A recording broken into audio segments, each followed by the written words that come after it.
All right, good morning.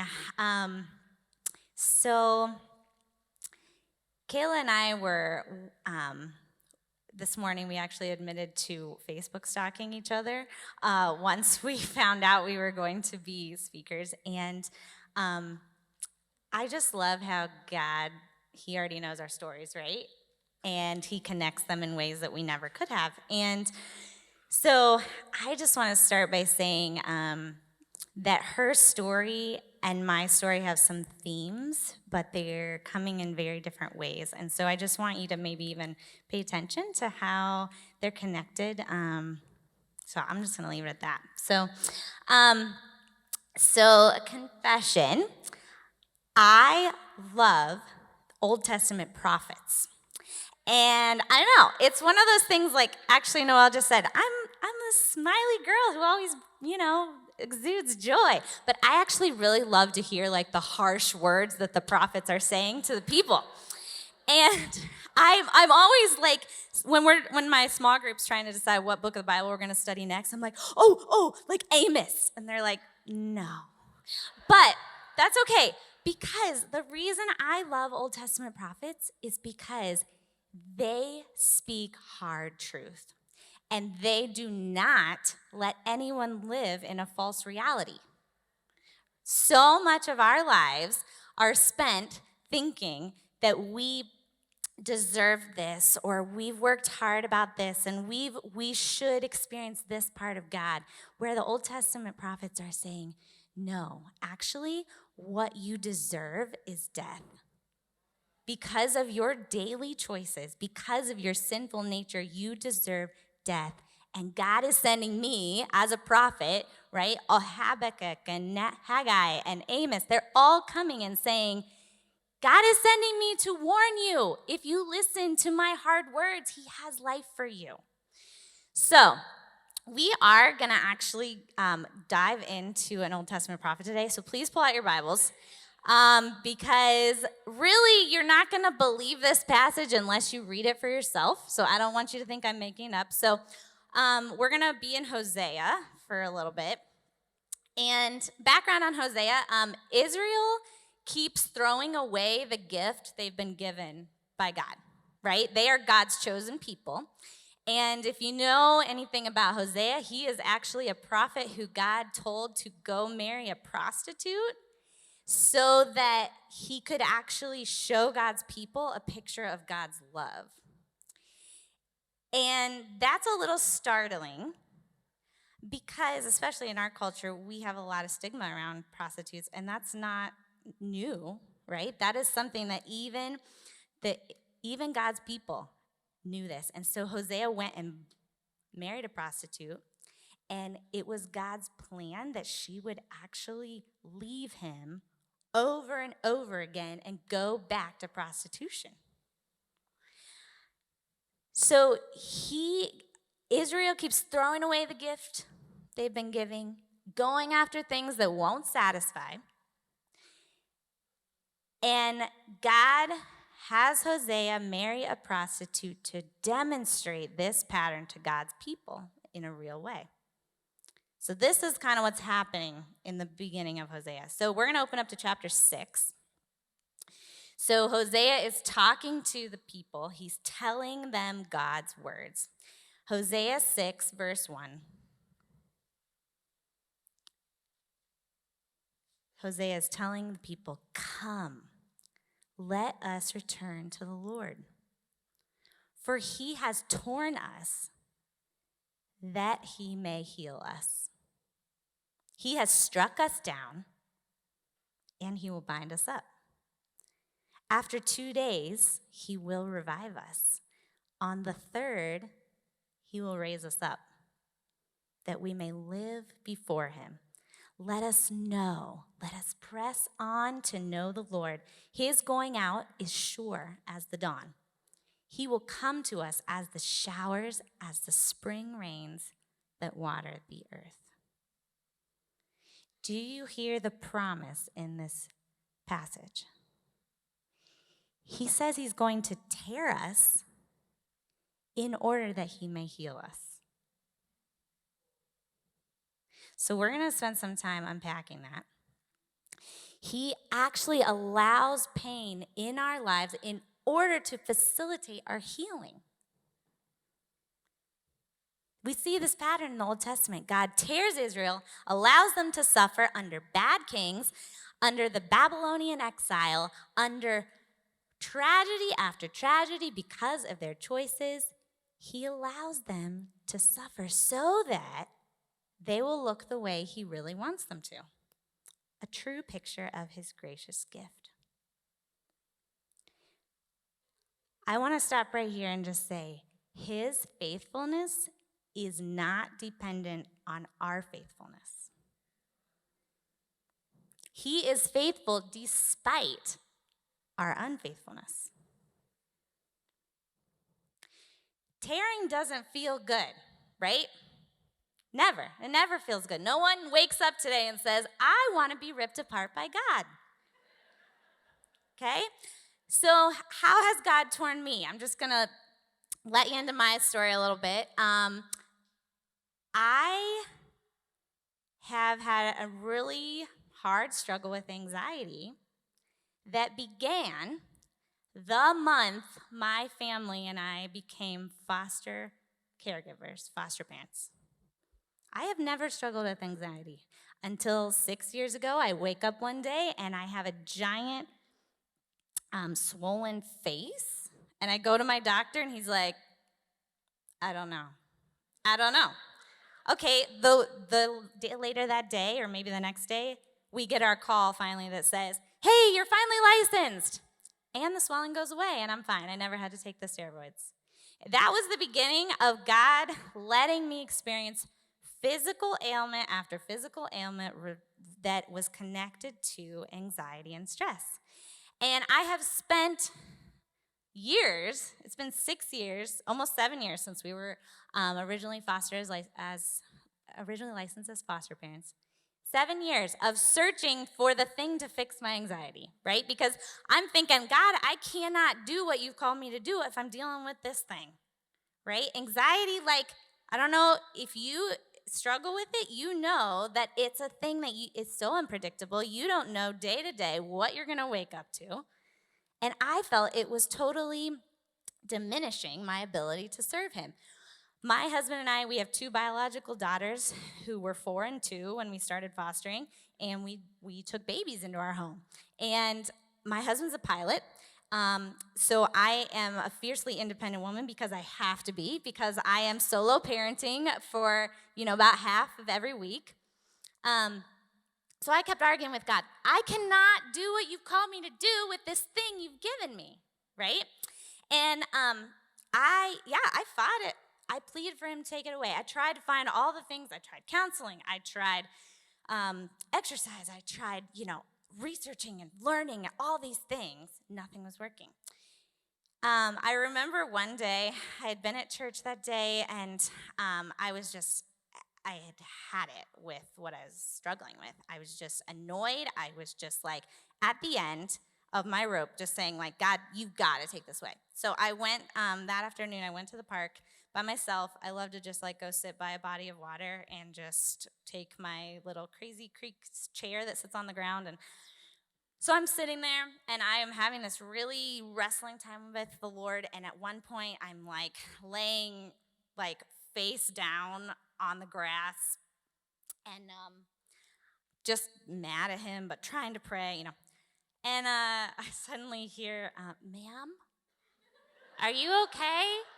And I stand up and I turn around. It's park rangers and all these people in a vehicle. And they said, is this a medical emergency? And I was like, no, I'm fine. I don't know, praying, okay, but, so they drive away, but God used that. He hit me with hey, you might feel a little crappy, but it's not a medical emergency. You are not dying. You are not, seriously, I needed to hear this. This is not going to stop what I have for you.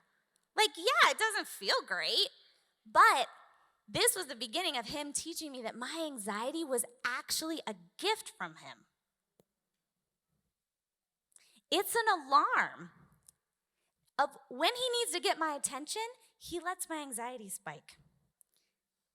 It shows me I've actually stepped out of the bounds that he has intended for me. I'm exerting effort where I shouldn't be. Like actually taking control that really should be his. He lets that anxiety spike in different seasons of my life to turn my attention, to get my attention, to say, hey, Emilie, stop and look at me and let me do it. So I take medicine now, but even that doesn't fix it, right? Like some days it helps. But my doctor, who loves Jesus, actually agreed that we should keep my dose pretty low because his anxiety is a tool. So my doctor wants me to experience it just as I want to experience it, because I know as much as it feels horrible and I don't like it, I know it's what God is using. This journey continues to take me into contact with so many people I never would have met, including my counselor from a couple years ago is actually here today, like sitting next to me. Who knew, right? She's heard a lot of my junk, and here she is.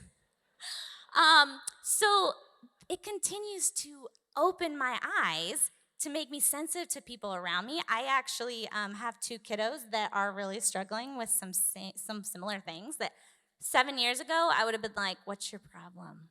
And now I'm like, okay, I'm here with you in it because I know it stinks. So he's waking me up, and really, it's the best thing it's doing is reminding me that I need Jesus daily. Because I tend to think I got this, and I'm doing pretty good. And I now, like the Old Testament prophets, I do not live in a false reality. I know that I need him. I know that my body cannot do what it needs to do. I know that he's given me things to do, and he's also given me weaknesses. And when I yell at him and argue, like, if I wasn't this way, I could do what you want me to do better. And he keeps saying, no, no, no. Because you need to know that it's not you who do this. It's me. It's me.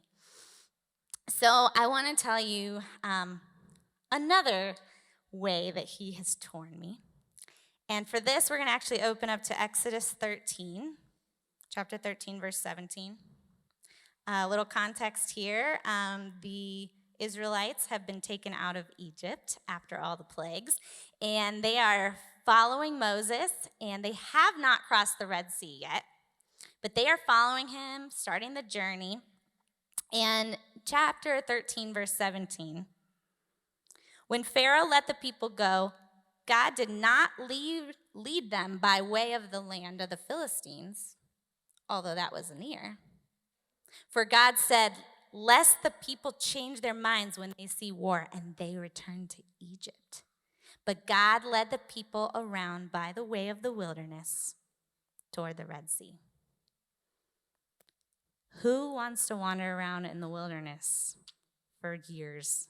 Nobody, right? We want quick answers. We want things to happen on our time. But God led them around the long way because he knew they were not ready to see what they were going to see. If he took them the short way, they were going to see the Philistines, and they were going to be terrified, and they were going to go back to Egypt. So there's been seasons in my life where I need to see the long way. I need to be in the long haul because I am not ready for what he wants to do. Fast forward to a couple years later in our foster care journey. It was actually in COVID. We had all boys at this point. We said yes to girls, but they just never came. It was boys who came to us. So we get a call for our first baby girl, and we go to the hospital and pick her up. She comes to us, and then it was like a couple weeks later, the caseworker comes to us and says, hey, this baby girl's actually been abandoned, so will you consider adoption? And like, we're gonna fast track this because she has no family, so like, we wanna get her settled with you. We're like, we weren't planning on adopting again. We had 3, we had already adopted from foster care. Okay, so I wrestled with the Lord about that, and then I got to a point where I was like, yeah, I'm her mom. I'm all she knows. Like, there's no one else out there to be mom. Like, we don't even know where mom is. We don't know where dad is. We don't know who dad is. So yes, we will absolutely adopt her. To make a really long story short, something happened right before we were supposed to adopt her. Family came out of the woodwork, and all of a sudden she is leaving our home. After 10 months that I was her mom, right? I had struggled with the Lord, and I said, yeah, okay, I'll adopt her. And then now I'm her mom, right? So due to circumstances out of our control, I basically lost the right to mother a little girl that was mine. And it's weird. I mean, in foster care, we did not go into it to adopt. Like, we wanted reunification to happen. But the way God had allowed this, like, she was abandoned, and he developed in me this heart for her that was like, no, she's mine. So I am getting really short on time. Okay, I'm gonna quickly. So he allowed me to experience basically this tearing of a child from me, and what he did was allow me to experience something that birth moms experience when their babies are unjustly ripped from them. And he used that experience to actually move my husband and I to start an organization called Refuge Host Homes. And what we do is we connect vulnerable pregnant women with host families so that they can have a safe place to live during their pregnancy and to make sure that their babies get to stay with them. And we're actually, again, long story short, actually our first mom is moving into a host home today. And so, so God has been tearing me over and over and over again, and he always does it for his glory, because he is doing something way bigger than I could ever imagine. Okay? So three theological truths about God's character. He is always good. When we don't know what he's doing or why he allows it, he cannot contradict himself. He is always good. He is also omnichronos, which, if this is a new word to you, it means he is outside of time. He is in all time, all the time. He is with us right now, and he's already there where we're going. And it's something I cannot understand, but I am so thankful for it, right? Because he is not bound by the time constraints that I am. He is also omniscient. He is all-knowing. Okay, my brain is so limited. I see a little piece. And really, the fact that I see a little piece is actually his gift to me. Because if I saw all that was really happening and that would happen, I would be like the Israelites who are wandering around in the wilderness saying, there's Philistines and I'm terrified and I'm going back to Egypt, right? But he protects us by letting our knowledge and our view of things be limited. He is never surprised, though. That is my greatest comfort. He is never, ever, ever surprised. He knows exactly what I'm up against. He knows exactly what's going to happen. And every time something horrible or good happens, he's like, yeah, I knew that was coming. And I prepped you already. And I'll be there at the end, too. So one of the things, just in my last minute here, I want to share a song with you that I wrote. It's just the Hosea passage that we just read. But I process a lot of things through music, and I really love putting scripture to music. So I just want to share this with you, and I just want it to be a way that you can also remember that, sometimes we read things in the Bible and we're like, how is that? And why did God put that there? And what's that real reality that we're in? And he always wants us to know that he is good, that he's doing things for our good even when it hurts. So I'm going to grab this stuff real quick.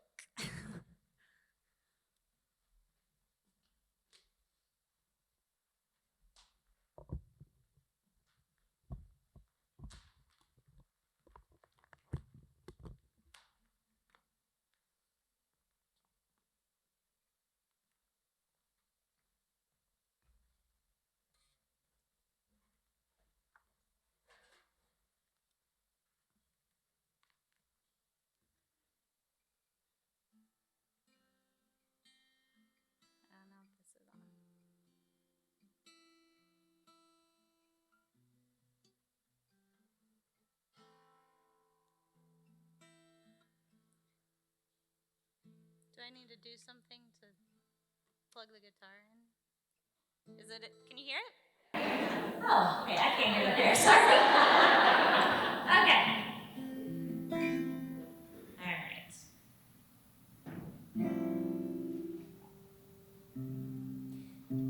He has torn us, that he may heal us. He has struck us down, he will bind us up. After 2 days, he will revive us. On the third, he'll raise us up with him, that we may live before him. Let us know him. Let us press on to know the Lord. His coming out is sure as the dawn. He will come to us as the spring rains water the earth. He has torn us not to leave us broken, but to heal us in a brand new way. Wholer and freer than we've ever been, calls us out of ourselves and into him, that we may live before him. Let us know him. Let us press on to know the Lord. His coming out is sure as the dawn. He will come to us as the spring rains water the earth. He has torn us that he may heal us. He has struck us down, he will bind us up. After 2 days, he will revive us. On the third, he'll raise us up with him.